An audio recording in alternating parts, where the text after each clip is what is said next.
perfect prospect pairing, Garrett Nussmeier is a better fit for the Arizona Cardinals than Ty Simpson.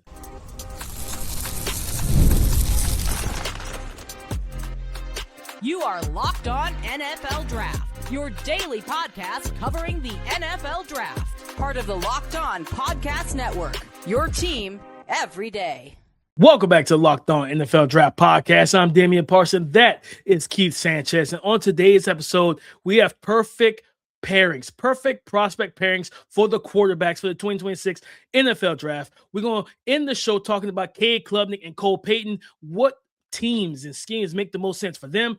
Taylen Green and Drew Allar in the second segment, breaking down perfect landing spots for them. But we're going to kick the show off with Ty Simpson and Garrett Nussmeier, two guys whose stocks have seemed to be settling out as they've kind of put themselves back in the right eyes of the public eye for the draft. Keith, let's start with Ty Simpson. Keith, when you think about him and going into the NFL draft, there's a lot of talk, a lot of smoke about him being the second quarterback in round one. Last year, we thought we were only getting one because the way it was playing out. Then we got Jackson Dart. I feel like Ty Simpson is going to do the same thing and find a home in round one. But what is the perfect landing spot for Ty Simpson?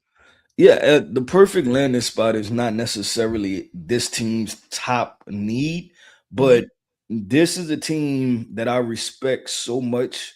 I respect the GM a lot because he always marched to the beat of his own drum, and he's been successful. And that's the Los Angeles Rams and Les Snead, sitting at pick 13. And obviously they traded for Trent McDuffie, right? And I look at this as that they talk the transitions, right? To me, he's earned the right to people for people to believe that he knows how to transition, right? And I'm talking about transition from one era to another era, right? This is a whole new era of, you know, the Kobe Turners,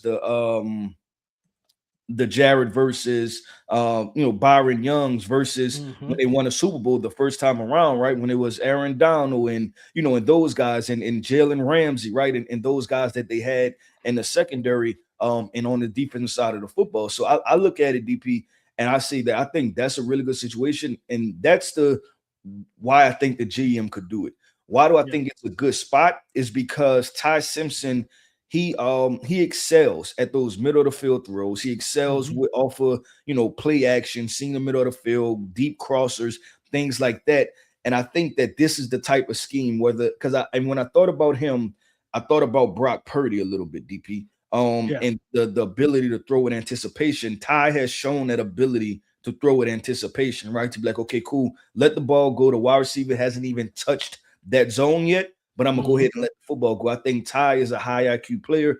I think his lack of playing starts, he made up for it in practice and being on a bench and seeing so many different things and during his time at Alabama. So I like the Los Angeles Rams to take a swing. And then potentially, because I know they're gonna be like, oh, well, that's both of their first round picks, one used on the corner, one used on the quarterback. Well, Les Snead has already showed us that he doesn't mind gambling into the future, right? So if there's another piece that needs to come about, he can get into the season and say, you know what, I'll give up this pick or this pick to go ahead and get whatever that missing piece is we need to make a Super Bowl run. No, I like that. I mean, that's a spot, Keith, I've been saying for the longest. I'm like, man, this makes so much sense for him to land with the Los Angeles Rams. And I would love that for Ty, not just from, like I said, throwing those end breakers. Because Keith, there's a comp out there that I don't really agree with. I don't agree with. I vehemently disagree with for Ty Simpson. And it's a Mac Jones comp. No, absolutely not. Like, he's not Mac Jones. He's not a more athletic Mac Jones. Respectfully, yes, Mac Jones had looked good in that time last year when Brock Purdy was on the bench. But let me tell you something. If you got to play for Kyle Shanahan to look good, I want nothing to do with you because I'm not Kyle Shanahan. Like, you know what I mean? I don't call plays like Kyle. I don't have the schemes like him. I don't have the team. So and I remember watching Mac. Mac had one of the weakest arms I think I've ever evaluated. I don't see that with Ty. I see drive throws. I see the ability to push the ball down the field. He's got to develop the deep ball accuracy and placement better. But again, that's just because of the fact that he doesn't have as much time on task, right? And the crazy thing enough, people say, well, Mac was a better prospect. Mac was a more experienced prospect. Well, Mac started 17 games where Ty started 15. Yeah, And Mac had Devonta Smith and say, Jalen Waddle. yeah, look at the wide receiver cores, like different ball. Totally different situations. The offensive line was different. The run game was different. He had Nick Saban coaching. I want to say, because I was at LSU doing he had Najee Harris in the backfield. Yes, Najee Harris. When Najee went in the second round, there is not a running back on Alabama's roster. They won the national championship. Yes. They beat Ohio State. And I'll be completely honest with you. I don't remember much of what Mac did in that game besides throw to Devonta Smith. He had like 200 plus yards receiving in that game. So shout out to Mac in that situation. But I look at Ty, I think for me, Keith, I look at the Pittsburgh Steelers as a perfect pairing for him. Okay, go ahead. Yeah, no, so because I know we gotta get to Nussmeier. I think with him going to Pittsburgh, I like what they have there. They got possession receiver MPJ. They got the big explosive weapon that is a DK Metcalf, learning behind Aaron Rodgers, but also I think he fits well into a Mike McCarthy offense. They're going to be able to run the football and everything like that. They got tight ends. This is an offense that truly doesn't have a lot of holes. So having a guy that can come in, sit for a year behind Aaron Rodgers, learn from him. And I think he brings enough from an athletic standpoint, arm talent standpoint, but it's the accuracy. I think throwing the ball to these weapons will allow him to really, really take a step forward. And then you can still add some more weapons with him. I think Pittsburgh would be a really good spot because like Los Angeles, he doesn't have to play right away. Yeah, DP, I don't mind. And you know what it is? I have to transition my mind out of the Pittsburgh Steelers of the years past, right? Mm-hmm. I got to understand that they're trying to turn a new leaf. And this is not the same offensive coordinator. This is not the same regime situation because I just became stale on it. I was just not a fan of it in the years past. Real quick, DP, because I know we have to transition. Garrett Nussmeier. I don't know if I stole your situation. You mentioned it, I believe. Oh, I can't remember. I think you did. You mentioned on one of the mock drafts. I have Garrett Nussmeier to the Arizona Cardinals in the in the second round, just because they need a quarterback. They have two veterans there. Both guys are not long-term solutions, but Garrett Nussmeier has wide receivers there, right? Your guy Wilson, right, playing wide receiver, Marvin Harrison Jr. They can add some more pieces. I think this is a good spot for Arizona and for Garrett Nussmeier. He finally kind of gets to be out the way for a minute, right? After being in the spotlight for LSU, playing Texas high school football, he gets to be in Arizona, play free, play loose, give himself time to actually heal properly, right? Because you don't have to start immediately and then go sling the football around. You have Marvin Harrison Jr., you have a couple other young playmakers. No, that's the spot. I forgot about Trey. Trey McBride. That's the spot for me, Keith, because I know it's a lot of smoke right now around Ty Simpson potentially being the guy there, but I think Garrett Nussmeier might be a better fit for that offense because Garrett, and I was watching him throw at his pro day. Keith, that looked like 2024 Garrett Nussmeier. Like he looks healthy now. Like, you know what I mean? He looks healthy. He was slinging it. You saw the ball pop off his arm. You saw the deep ball on the throws, whether it was vertical shot, the post pattern. It's like long handoffs. I'm like, okay, this is the Garrett Nussmeier I wanted to see in 2025, and he looks so much healthier now. So you're talking about pairing him in that dome, in that offense with Mike LaFleur, like you said, with Marvin Harrison Jr., Michael Wilson. I would like to see them get a more explosive weapon. Maybe I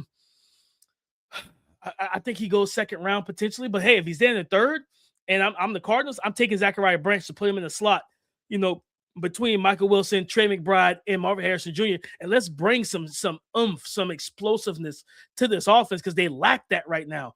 But Garrett Nussmeier might be able to throw to some big body, strong guys that can win contested catches, guys that also get open. You know what I mean? And this is a team that also wants to run the football, so he doesn't have to carry the load and do it all by himself. And they got two veterans in the room that they are going to absolutely start or give the opportunity to start. And I think we'll see Jacoby Brissett and Gardner Minshew before we see a Garrett Nussmeier. I think second round, pick 34.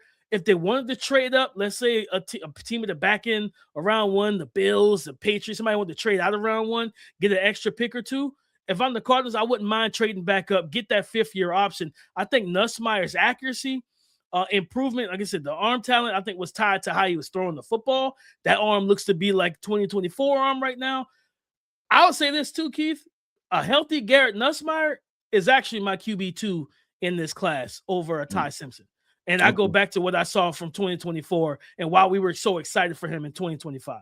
Yep. I agree. DP, let's do this, man. We talked Ty Simpson, we talked Garrett Nussmeier. Let's bring up some guys with dynamic physical traits, right? Let's talk about Arkansas's quarterback Taylen Green. What is the perfect NFL pairing for him? And let's talk about Penn State's Drew Allar, a guy whose name is getting a lot of buzz once again. Let's talk about those two prospects coming up next.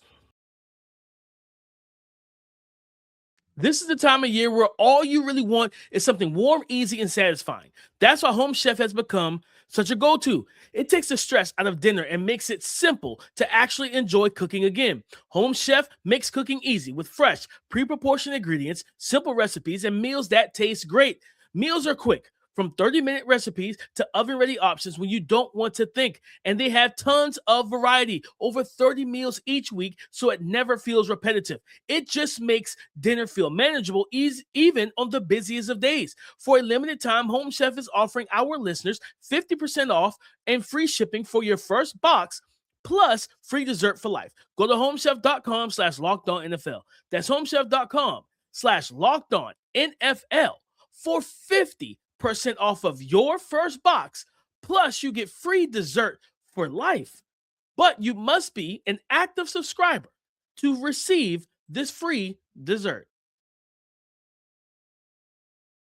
Don't forget to check out the Everydayer Club for ad-free episodes and access to our group chat, the Discord channel, with me, Keith, other listeners of the show, other NFL draft fans, as we get closer to the NFL draft. Tap the link in the show notes or go to lockedonnfldraft.supercast.com. 6'5", 245, 4'3" in the 40, I think is what Taylen Green ran, Keith. When you look at this alien at quarterback out of Arkansas with the arm talent, the explosiveness, heck, he played under center, he played shotgun, he played in pistol. When you look at the physical ability of a Taylen Green, he's not somebody that we expect to start as a rookie. What would be the perfect spot for him to go, sit, learn, and develop? Yeah, to me, there's two teams. And I struggled on which one I wanted to put as 1A. But I'm gonna go Baltimore, and I'm gonna go Baltimore because I thought about the same thing. The injury situation, and you thought about last year and what happened, right? DP, we consume so much football, right? I have to make sure that this happened, and I remember this correctly, right? It's that Cooper Rush was the backup, right? Yes. And then they went and brought in Snoop, right? And it was two totally different offenses because this Baltimore offense is built around having a mobile quarterback. And so if I'm sitting there, I think it's a win-win because if you're Baltimore, you know you have a quarterback that's just as athletic as the guy who's the starter, right? And then you can develop him and potentially, if there's an offensive scheme that fits, you may be able to trade him, right? But he can sit behind Lamar Jackson, learn the game, learn when to run, learn not when not to run, and that benefits Taylen Green. What benefits Baltimore is you have an athletic young quarterback that you can bring in just in case Lamar Jackson gets hurt. But also, I thought about this, DP. This offense needs more explosive playmakers, right? Yes. And if there's something that can be an add dynamic just as far as bringing Taylen Green in the game as a wildcat quarterback, that's one rep that Lamar Jackson doesn't have to take, right? As far as risking injury, but also giving just a different look, right? A different look overall. I think you should potentially attack that and go after it. So Taylen Green, I thought Baltimore, then the other team was Philly for basically all of the same reasons. But I went Baltimore over because Lamar runs more than what Jalen Hurts does, and his offense is built around Lamar's running threat ability more than Jalen Hurts and the Eagles. I feel like that's more Saquon. So I went Baltimore 1A, Philly 1B. Yeah, no, I like that a lot, Keith, because I thought about Baltimore as well for all the same things you just said, just needing that backup quarterback that if something were to happen to Lamar, or if you talking about being late in the season, let's say you wrapped up the AFC North, right? But you still want your offense to flow. Well, you can't really flow with Cooper Rush because he can't do the same things Lamar does. But Taylen Green can walk in there, run the exact same offense, do a very similar thing in terms of being a dual threat playmaker, running the QB zone reads and QB powers, and the veer concepts and all stuff like that, and being the +1, making you play 11 on 11, especially once you get into the red area, to where you can't just focus on the running back, whether it's Derrick Henry or whoever. So I like that fit. That was what I thought about too, Keith. I thought about Philly as well. But Keith, I'm not gonna lie to you. I actually want to lean on Tampa Bay. I know you got Baker Mayfield there, right? You got Baker. But Baker also, because of the way he plays, Baker's bound to get banged up. You know what I mean? And this is a team that offensively last year, they got into such a lull, and just remember, they went on like a 7-8 game losing streak last year. And for me, it's a situation of having a guy long-term behind Baker that, like you said, with Lamar, remember when Lamar came in, when Lamar was drafted, you had Flacco. Now, again, Baker's younger than Flacco was at the time. But this was a team where the Ravens had a package for Lamar, where like we can generate explosive plays by bringing you on the field and running some just 5 or 10 plays a game and just we get 15, 20 yards a pop, and that puts us ahead of the chains, gets us downfield quicker. I think for Taylen Green to be able to go into this offense, be the QB2 behind Baker Mayfield, and he gives you a different element. He can come on the field, do the wildcat quarterback stuff. Baker can still be on the field with him. You can get creative with some wildcat, double QB pass and different things of that nature. But I think even from a long-term standpoint, like I want to make sure I have a answer just in case. Hey, what if Baker Mayfield never gets back to the high level of play? Because his career has always been just topsy-turvy. Like he'll start off hot and then he kind of fizzles out. That happened last year. You know what I mean? Now they won. They beat the Panthers the final week of the season, but you lost to the Panthers you lost to the Saints and the Panthers, I think, and the Falcons like the 3 weeks before that, which caused you to lose the division. You know what I mean? So I think having for Todd Bowles and that offensive staff just to have an answer behind Baker to where if Baker fizzles out and you're middle of the season, you're in a 4-game losing streak, do you go with the young quarterback and say, let's try to find a spark for our team? I mean, we've seen that, Keith, with teams say, you know what? Yeah, we got this guy, but we drafted this guy 3rd round. He's got all the traits to make explosive plays. So I think that makes a ton of sense for me, Keith. But let's flip over to Penn State's Drew Allar. Keith. Yeah, DP. I went. I don't know if this is calling pushing your chips in the middle of the table, or if you're saying, you know what, let's just see whatever the hell happens, right? I went Drew Allar to the Pittsburgh Steelers, DP. Not in the 1st round. If you can grab him in the 2nd or 3rd round. Yeah. And here was my thought process, right? That you have Aaron Rodgers for a year, right? Don't forget my guy, Will Howard, right? I am on the Will Howard train until that train just leaves, right? Until it's not here. But what I thought from the Pittsburgh Steelers perspective is you're drafting almost redundant skill sets, right? Because they're both big body quarterbacks. Will is more athletic, right? But big body quarterbacks with big arms, they're 6'4", 240 pounds, gunslingers, can play in that cold. They can, play toughness, things like that. I thought about that, and I'm like, you know what? If one doesn't work, one has to work, right? Like what's the chances that we strike out on 2 that have the physical traits to get the job done? So I just say, you know what? Double down on it. Double down on the prototypes, and let's see what happens, right? You didn't spend a 1st round pick on either guy. You may get Drew Allar in the 2nd, 3rd, 4th round. You got Will Howard in the 6th round last year. See what happens, and almost a no harm, no foul type thing, right? Because it's not a 1st round pick that you have to be tied to for a very long time. No, and crazy enough, Keith, there's a lot of they've done their homework on Drew Allar out of Penn State, and he's right in their backyard. And there's links to him to the Steelers looking at him as a potential day 2 quarterback. You know what I mean? So it would line up perfectly for Drew Allar, in that situation. And again, learning from Aaron Rodgers, whatever nuggets you can get from, whatever information you can get from Drew Allar. You got 2 Pennsylvania boys. Drew Allar played at Penn State. Will Howard from, one of these storylines have to work, DP. That's I'm doubling down with the football guys that one of these storylines have to work. And it's one of them has to work. Yeah. one of them got to hit, right? One of them got to hit. I'm You think about like just a perfect fit for him. I'm not gonna lie. If the Jets wanted to take a quarterback, I think that would be a really good fit with Drew Allar. Day 2. They got what 2, 16, 33, 44, 103. Let's say they use 103 and they move back up into the back of 3rd round and they take Drew Allar. Because at the end of the day, with a draft capital of taking him where he is, or where you get him like 3rd round, 4th round, if it don't work out, he don't show you enough flashes, and you want to draft Arch, nobody's gonna blink an eye about that, right? As long as Arch take a step forward, nobody cares. Like, oh, that was a 3rd, 4th round pick last year. Nobody cares. Matt Corral was a 3rd round pick, and I think the very next year, or that was it the offseason, or very next year, they brought in like Sam Darnold and Baker Mayfield, the Carolina Panthers did, and Matt Corral never saw the field again in the NFL. You know what I mean? Like, and stuff like that. So I think for that purpose, I look at Drew Allar and say, you know what?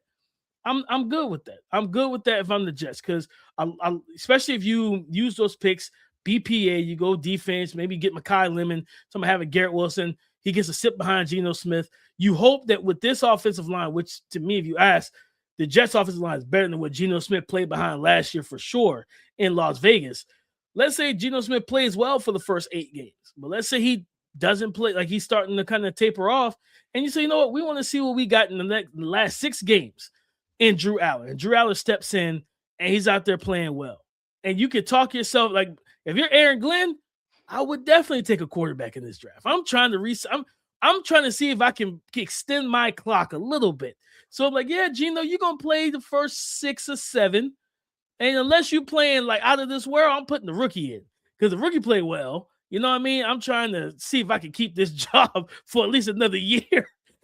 And next year I can get me Jeremiah Smith and whatever else I need. You know what I mean? Amari Hardy and Colin Simmons. Like, I got 3 first-round picks next year, baby. I'm trying to hit the home run, right? So I think the Jets would make a lot of sense for Drew Allar, the late day 2, early day 3, to come in behind Geno Smith and potentially get a couple starts in 2025 to where say, okay, if we got something with them, maybe all of our jobs are saved and he got a starting job in 2027. DP, 2 words: job security, right? At the end of the day, security, DP, baby. listen, man, we have 2 more quarterbacks we're talking about. We're talking about Cade Klubnik. We're talking about Cole Payton. And I'm going to let the cat out the bag, the cat out the hat. I always forget which one, where is the cat that you pull out, right? But I'm going to say this. I have one of those quarterbacks going to the New York Jets, right? And we're going to discuss that coming up next.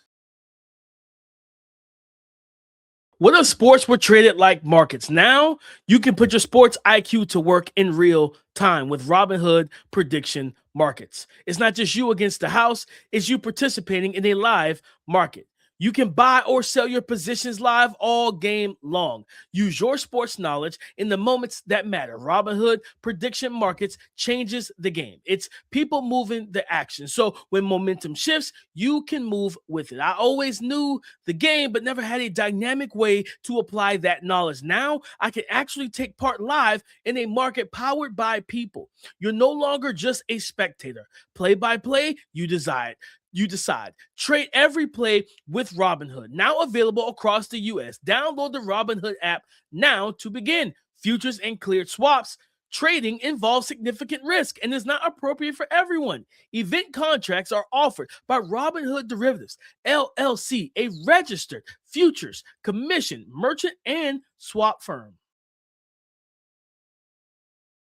Thank you for making Locked On NFL Draft your first listen of the day. And thank you for making the Locked On Podcast Network the #1 sports podcast network in America. It's all because of you. Cole Payton, Cade Klubnik. Let's start with Cade Klubnik, Keith. Where do you have Cade Klubnik going? What's the perfect landing spot for him? Cade Klubnik, I have him going to the Indianapolis Colts. Ooh, and listen, I know they signed Daniel Jones. I think Daniel Jones can be a solid to good to solid, however you want to put quarterback in Indianapolis, right? It's not about that. It's about the injury concern, right? And then it's also about this, that Cade Klubnik, Daniel Jones is a fairly decent athlete. Cade Klubnik can be another tier of athlete. And you know, when Shane Steichen took this job, along with, drafting Anthony Richardson, he wants a dual threat quarterback. Like he knows how to operate with those guys from his time with Jalen Hurts, right, in Philadelphia. So I was like, why not draft Cade Klubnik? You potentially get him 4th, 5th, 6th round, right? put him behind Daniel Jones. Daniel Jones goes down. You have an able-bodied quarterback from the perspective of Cade Klubnik is not lacking arm talent. That wasn't his issue at Clemson. And so I almost had him going to the Jets, but then I thought about from the neck up, DP. I don't want to put Cade in New York. I don't think it'll be a great spot for Cade Klubnik. No, not at all. Not for him. So I went Cade Klubnik to the Indianapolis Colts just for all of those reasons. And real quick, I'm gonna go ahead and throw out where I have Cole Payton. Cole Payton going to the New York Jets. That New York Jets media market is very delicate. And I just figured, you know what? It takes somebody that kind of may not care about too much, right? And North Dakota State to the city of New York is a big jump. It is a big jump, but I'm hoping that he's almost not oblivious into like he's not smart, but oblivious to like, I don't really care about all that anyway, right? Like with the media headlines saying all that doesn't really affect me, right? So I went Cole Payton to the New York Jets because he is a dual threat guy. He can offer something different. And like you said, Geno Smith being there, he can sit and then maybe he could come in, be the lefty, show some different things, throw some good footballs. And you're like, wait, we may have something in Cole Payton. So that's what I had. I had Cade Klubnik to the Indianapolis Colts and Cole Payton to the New York Jets. I like especially the Klubnik to the Colts. I think that makes a ton of sense. And they only signed Daniel Jones. So it was like a 2-year extension, right? Yeah. They hedged their bets. You know what I mean? It was a fair deal, right? Like it was a fair situation. Yep. Like, hey, because I think most people, saw right before the injury, like his play was starting to become a little inconsistent, playing better competition, teams having a little bit more tape on him. And I think the coaching staff started like, okay, you can run what we want, you run this offense the way we want it to be ran. But just in case this thing falls off a cliff, we're good. Like we set ourselves up to where, okay, we may not have a first round pick this year or next, but in 2028 we can fight. We're good. We're not tied to you unless you play great over the next 2 seasons. Keith, for me, Cade Klubnik, real quick, I'll go to the Green Bay Packers. I think I love what we saw, that development from Malik Willis with LaFleur and everything, with Matt LaFleur. His brother Mike is the head coach now in Arizona. Well, Matt LaFleur and him being such a good coach and with him being such a good offensive-minded coach and his ability to work with quarterbacks and this offense, unfortunately, I feel like Jordan Love has missed time over the last 2 years, like each season. If it's just like a couple games, he's gotten a little banged up. So for me, I think with Cade Klubnik, he needs a coach who's a player's coach, who's going to be able to motivate him, uplift him, but also a guy that can develop him and make sure, watch the differences. We watched Malik Willis coming out of Liberty and how erratic he was from a mechanic standpoint. He gets to Green Bay where he just gets to sit. He gets to learn. When he does get in, his mechanics are better. He's playing the game. He's seeing it better. He's a different player, right? And then he got paid to go to Miami. I think for Cade Klubnik, I would like to see him go to Green Bay, not because I think he's going to usurp Jordan Love, but for him, you get that opportunity in the preseason. You get to get a lot of the preseason snaps. You get to develop behind Jordan Love, and if Jordan Love does miss a game or two, you get the opportunity to showcase what you can do to our teams that need quarterbacks in the future. So you know what? Jordan Love set. They're good. He's good in Green Bay. Let's go get Cade Klubnik to be our guy going forward. And then for Cole Payton, Keith, I got the perfect spot that I love for him, the Atlanta Falcons. For me, I want Cole Payton in Atlanta. The Atlanta Falcons are a team, like, I love what New Orleans has done with getting Tyler Shuck. Love how the Panthers have built this team up around Bryce Young. The Tampa Bay Buccaneers are still a good team. I feel like if the Falcons, when you have the best player in your division, and there's no player that comes close in that division to Bijan Robinson, and you have Drake London, and you bring back Kyle Pitts, the one thing you're missing is consistency at quarterback. Colt, you brought in Tua Tagovailoa, a lefty. You already have Michael Penix Jr., a lefty. Well, Cole Payton is a lefty, Keith. So he gets to come in. The receivers don't have to worry about switching from left to right and catching passes that spin clockwise or counterclockwise. But I think long-term, this is a guy that has high-end starter upside to me. This guy understands how to read read defenses pre and post snap. He knows how to make the right checks and calls. He understands when teams are trying to send pressure, identifying the blitzers, getting to his hot reads and everything else. He doesn't get enough credit for his pre-snap and line of scrimmage work. And then you see the accuracy, the ability to throw in the middle of the field, the arm talent, but then he's an explosive athlete too at the quarterback position at 6'3", 230 with 4.5 speed. I think he jumped, 40 inches in the vert or something crazy like that. I think there's immense upside for a guy like Cole Payton. So I think him going to Atlanta, being behind Tua and Michael Penix Jr., I don't know what's going to happen with Michael Penix. Tua might take that job for him for a little bit, but we know Tua is not a long-term option. I think Cole Payton will be great for what they already have. Talking about adding a run threat with Bijan in the backfield, and my comp for him is Jalen Hurts. So I think like you look at what Hurts and Saquon did that Super Bowl year, why not have that for the next 5, 7, 10 years in Atlanta?